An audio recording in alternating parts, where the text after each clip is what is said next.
자, 이제 2장 보시면은 곡류, 전분, 밀가루라고 해서 이제 본격적으로 들어가요. 그래서 보시면 곡류의 경우에는 종류에 따라서 다르긴 하지만은 맨 바깥쪽을 둘러싸고 있는 것을 우리가 이제 왕겨라고 하잖아요. 그래서 왕겨를 벗겨내 버리고 나서 보게 되면은 안쪽에 이렇게 이제 맨 바깥쪽에 있는 것을 우리가 겨층이라고 해요. 그 다음에 여기 안에 배유라고 하는 거고요. 쌀룬에 해당이 되는 것을 우리가 배아라고 하게 돼요. 그래서 이 겨층에 해당이 되는 것은 다시 보게 되면은 배유하고 가장 맞닿아 있는 층을 우리가 호분층이라고 해요. 그 다음에 그 바깥쪽에 해당이 되는 것을 종피, 제일 바깥쪽에 있는 것을 과피라고 해서 가끔 문제 중에서 겨층의 이름 중에 배유와 맞닿아 있는 것의 이름은 무엇이냐 이렇게 물어보게 되면은 호분층 이렇게 책에 다 있어요. 호분층이라고 되어 있고 그 다음에 이제 이 겨층하고 배아 부분에 뭐 여러 가지 비타민, 무기질, 단백질, 영양가가 많이 있어. 근데 문제는 이 겨층하고 배아는 섬유질이 많다 보니까 익히기가 쉽진 않은 거예요. 그 다음에 소화가 잘 안 돼. 그래서 우리가 일반적으로 도정한다라고 했었을 때 최종적으로 도정을 해서 마지막으로 다 없애버리고 나서 백미를 자세히 보게 되면 이런 모양으로 만들어져 있거든요. 자세히 보면 이 모양인데 이게 바로 이제 겨층도 없애버리고 배아도 없애버리게 되면 우리가 가운데 배유 부분만 남겨놓은 것을 백미라고 하는 거예요. 그랬을 때 그러면은 이 겨층에 해당이 되는 것을 대략 5에서 6% 정도가 차지를 하고 배아 부분에 해당이 되는 것을 2에서 3% 정도를 차지를 하게 돼요. 자, 볼게요. 다시. 그래서 배아의 배유 성분이 많으면은 밥알이 이제 우리가 입에서 씹었을 때 부드럽거든. 그러니까 기호성, 밥맛이 좋다라고 하는 거고 쌀룬, 배아 부분이 많아질수록 우리가 영양가가 좋다라고 하는 거예요. 쌀룬이 있는 쪽이. 자, 배아는 곡류 나달의 2 내지 3%야. 그런데 여기는 불포화 지방산이 많고 불포화 지방산들은 산소하고 만났을 때 쉽게 산패가 돼요. 그리고 리파즈에 의해서도 쉽게 산화되기 쉬우므로 시중에 판매되고 있는 대부분은 배아를 제거해요. 그리고 이제 판매 배아 세포는 따로 만들어내기도 한다라고 했고요. 그다음에 그래서 이 배아 부분에 여기라든지 겨층에 있는 기름을 이용해서 뽑아놓은 여러분 쌀기름의 이름이 뭐야? 들어본 적 있을 텐데 쌀에서 뽑아낸 기름을 우리가 미강유라고 하는 거예요. 그래서 왜 여러 가지 그러니까 납중독 이런 거 나올 때 나왔던 거 있었잖아.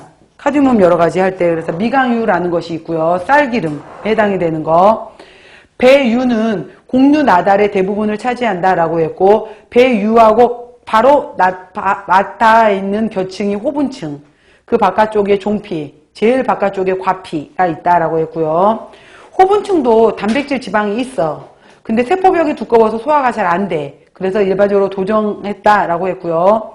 배유세포에는 안에 들어가게 되면은 전분, 탄수화물, 소량의 단백질이 함유되어 있다라고 해서 밑에 보면은 도정도가 있고 도정율이 있는데 자꾸 봐보세요. 이걸 이해를 잘 못하는데 우리가 이제 현미가 있어. 현미가 있고 그 다음에 5분도미, 7분도미, 그 다음 백미 이렇게 말하는데 이게 무슨 말이냐면 봐봐요.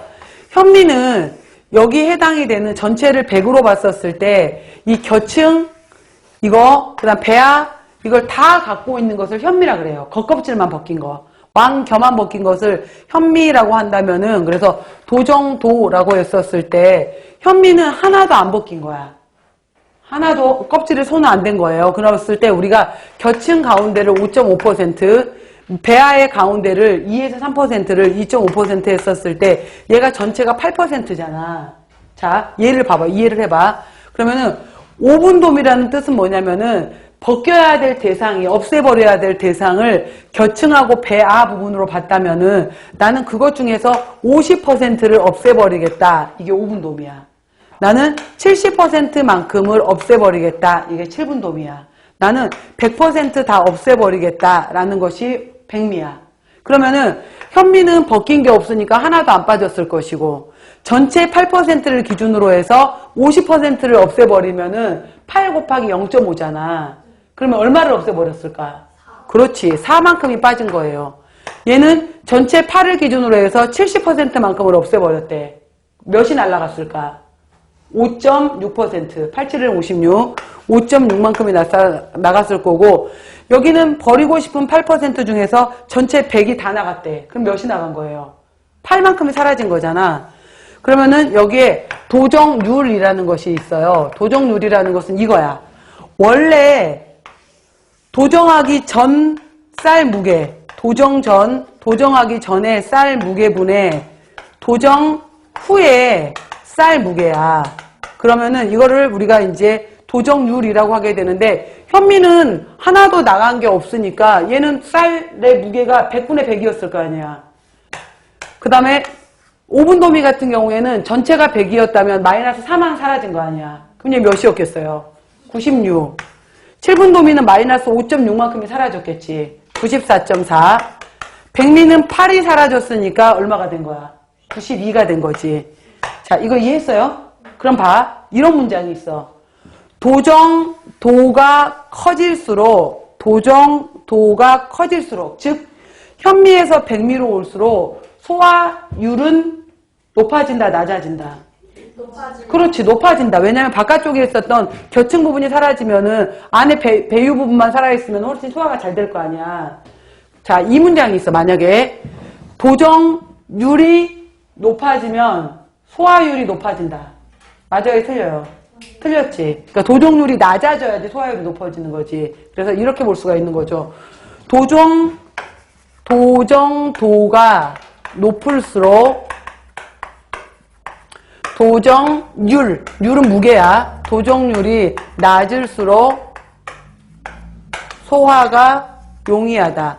이 말은 누구에 가까워지는 거예요? 누구만? 배유만 많이 가까워지는 쪽에 해당이 되겠지.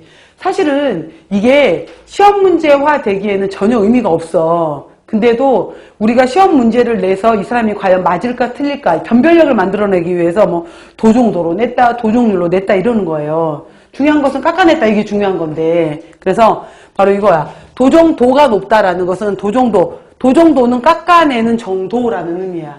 도정률은 깎아내고 나서의 쌀의 무게를 말하는 거야. 그러니까 도정률이 높아질수록, 그러니까 도정도가 높아질수록 도정률이 낮아질수록 바로 소화는 더 잘 된다. 왜냐면 배유 쪽에 가까워지니까. 그 얘기야. 이해하셨죠? 이 부분. 자, 그 얘기예요. 그 다음에 넘겨보세요. 그 다음에 두 번째 보시면은 맵쌀, 찹쌀 이야기가 나와 있는데, 이제 맵쌀하고 찹쌀이 있었을 때 우리가 일반적으로 먹는 쌀이 맵쌀이야. 그 다음에 뭐 찰떡, 인절미, 쫄깃쫄깃 이러한 것들에 해당이 되는 것이 뭐 찹쌀이잖아요. 찹쌀이 훨씬 쫄깃거리잖아. 그랬을 때 맵쌀하고 찹쌀을 물어보게 되면은 이제 이거를 가지고서 물어볼 때 각각의 쌀에 해당이 되는 것